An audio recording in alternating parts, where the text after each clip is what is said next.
بسم اللہ الرحمن الرحیم۔ السلام علیکم ناظرین، آج ہم ایک سچا اور دل دہلا دینے والا واقعہ بیان کرنے جا رہے ہیں۔ پسینے میں شرابور عبدالغفور نے پرانا عمارتی سامان بیچنے والی دکان پر سائیکل کو بریک لگائی۔ اس کی اکھڑی ہوئی سانس سے اندازہ کرنا مشکل نہ تھا کہ وہ طویل مسافت طے کر کے آیا ہے۔ سائیکل سے اترتے ہی اس نے دکاندار کو 30 روپے دیتے ہوئے 10 پرانی اینٹیں طلب کیں۔ دکاندار اپنے ملازم سے اینٹیں دینے کا کہہ کر خود اخبار پڑھنے میں مصروف ہو گیا۔ عبدالغفور نے اینٹیں احتیاط سے کیریئر کے ساتھ باندھیں اور سائیکل کو گھسیٹتا ہوا پیدل ہی روانہ ہو گیا۔ دکاندار اچانک کسی خیال سے چونکا اور اخبار ایک طرف رکھ کر عبدالغفور کو جاتے ہوئے دیکھنے لگا۔ وہ سوچنے لگا کہ یہ شخص جو ایک عرصہ سے ہر دوسرے تیسرے دن 10 اینٹیں خرید کر لے جاتا ہے، اس کا کیا کرتا ہوگا۔ اتفاق سے اگلے ہی دن عبدالغفور اس کی دکان پر 10 اینٹیں خریدنے کے لیے آ گیا۔ دکاندار کے تجسس نے اس سے سوال کرنے پر مجبور کر دیا۔ اس نے عبدالغفور کو بیٹھنے کے لیے اور ملازم لڑکے کو چائے لانے کے لیے کہا۔ عبدالغفور اس عزت افزائی پر حیران ہوتے ہوئے قریب ہی موڑے پر بیٹھ کر سوالیہ نظروں سے دکاندار کو دیکھنے لگا۔ کچھ دیر کی خاموشی کے بعد دکاندار نے گفتگو کا آغاز کیا۔ اگر برا نہ مانو تو میں تم سے پوچھنا چاہتا ہوں کہ یہ جو تم ہر دوسرے تیسرے دن 10 اینٹیں لے جاتے ہو، ان کا کیا کرتے ہو؟ عبدالغفور نے ذرا سے توقف کے بعد جھجکتے ہوئے جواب دیا، مجھے دراصل 1500 اینٹوں کی ضرورت ہے جو میں اکٹھی خریدنے کے قابل نہیں ہوں۔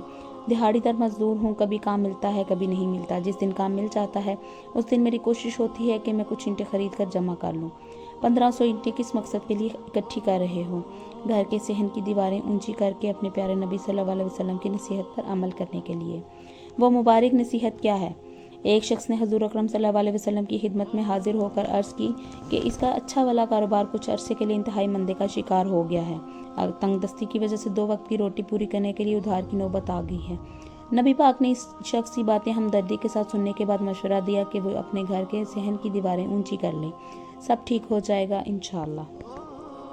وہ شخص حضور صلی اللہ علیہ وسلم سے مزید کچھ سوال کیے بغیر رخصت ہو گیا۔ کچھ ہی دن بعد اس نے اب آپ کی خدمت میں حاضر ہو کر انتہائی مسرت بھرے لہجے میں بتایا کہ اس کا کاروبار چمک اٹھا ہے اور الحمدللہ قرض بھی اتارنے کے قابل ہو گیا ہے، لیکن اس کی سمجھ میں یہ بات نہیں آئی کہ صحن کی دیواروں کا رزق میں تنگی سے کیا تعلق تھا۔ نبی اکرم نے مسکراتے ہوئے اسے سمجھایا کہ اس کی گلی سے ایک یہودی گھوڑے پر سوار ہو کر گزرتا تھا۔ دیواریں چھوٹی ہونے کی وجہ سے صحن میں کام کاج کرتی اس کی بیوی پر یہودی کی نظریں پڑتی تھیں۔ اس بے پردگی کی وجہ سے رزق میں کمی آ رہی تھی۔ دیواریں اونچی ہونے سے بے پردگی ختم ہو گئی اور تنگی میں رزق میں برکت آ گئی۔ سبحان اللہ! دکاندار کے منہ سے بے ساختہ نکلا۔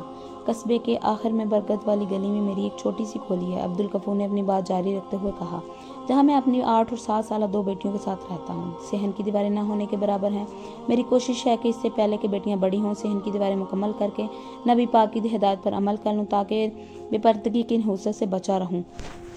بہت نیک جذبہ ہے۔ کتنی اینٹیں جمع کر چکے ہو اب تک؟ عبدالغفور نے انگلیوں پر حساب لگا کر بتایا کہ 300 سے کچھ زیادہ ہی ہو گئی ہیں۔ چائے آ گئی تھی۔ دکاندار نے چائے پیالی میں انڈھیلتے ہوئے سرگوشی کی، تم فکر نہ کرو، تمہارے صحن کی دیواریں میں مکمل کروا دوں گا۔ جی آپ؟ مجھے امید ہے کہ تم مجھے اس نیک کام سے نہیں روکو گے، اور میری یہ بھی خواہش ہے کہ تم میری دکان پر مستقل ملازم کی حیثیت سے کام کرو۔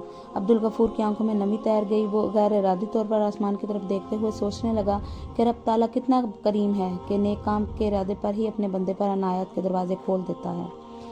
ویڈیو پسند آئے تو ویڈیو کو لائک کر دیں اور چینل کو سبسکرائب بھی کر دیں۔ ملتے ہیں نیکسٹ ویڈیو میں۔ اللہ حافظ۔